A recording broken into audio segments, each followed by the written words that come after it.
कोटड़ीअ में सिंध यूनाइटेड पार्टीअ जे कारकुननि पारां मुमताज़ अली ॻोड़ जे क़ातिलनि जी गिरफ़्तारी लाइ एहतिजाजी मुज़ाहिरो करे प्रेस क्लब आॾो धरणो हंयो वियो। असद कलोड़ो, साबिर सूमरो, शबीर बंग ऐं ॿियनि चयो त शहीद मुमताज़ ॻोड़ जा क़ातिल बाअसर आहिनि। पुलिस बि केस में का घबराई नाहे कई। हुननि चयो त जवाबदार राजूनी लाइ धमकाए रहिया आहिनि। अख़बारनि मुतालबो कयो त शहीद मुमताज़ ॻोड़ जा क़ातिल गिरफ़्तार करे इंसाफ़ फ़राहम कयो वञे, ॿी सूरत में सख़्तु एहतिजाज कयो वेंदो।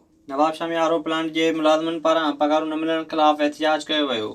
रजब अली सूमरे, अब्दुल हकीम लाशारी ऐं ॿियनि चयो त चोॾहनि महीननि खां पघार न मिलण करे परेशानियुनि खे मुंहुं ॾेई रहिया आहिनि। हुननि चयो त ॻच अरसे खां एहतिजाज करे रहिया आहिनि, पर हिन महिल ताईं कंहिं बि चूंडियल नुमाइंदे तोड़े कामोरे नोटिस नाहे वरितो। अख़बारनि मुतालबो कयो त पघारूं जारी करे पैदा थियल बेचैनी ख़तमु कई वञे। ॿीहर वेझो जवाबदार घरू अणबण तां फायरिंग करे पंहिंजे सौट खे क़तल करे छॾियो।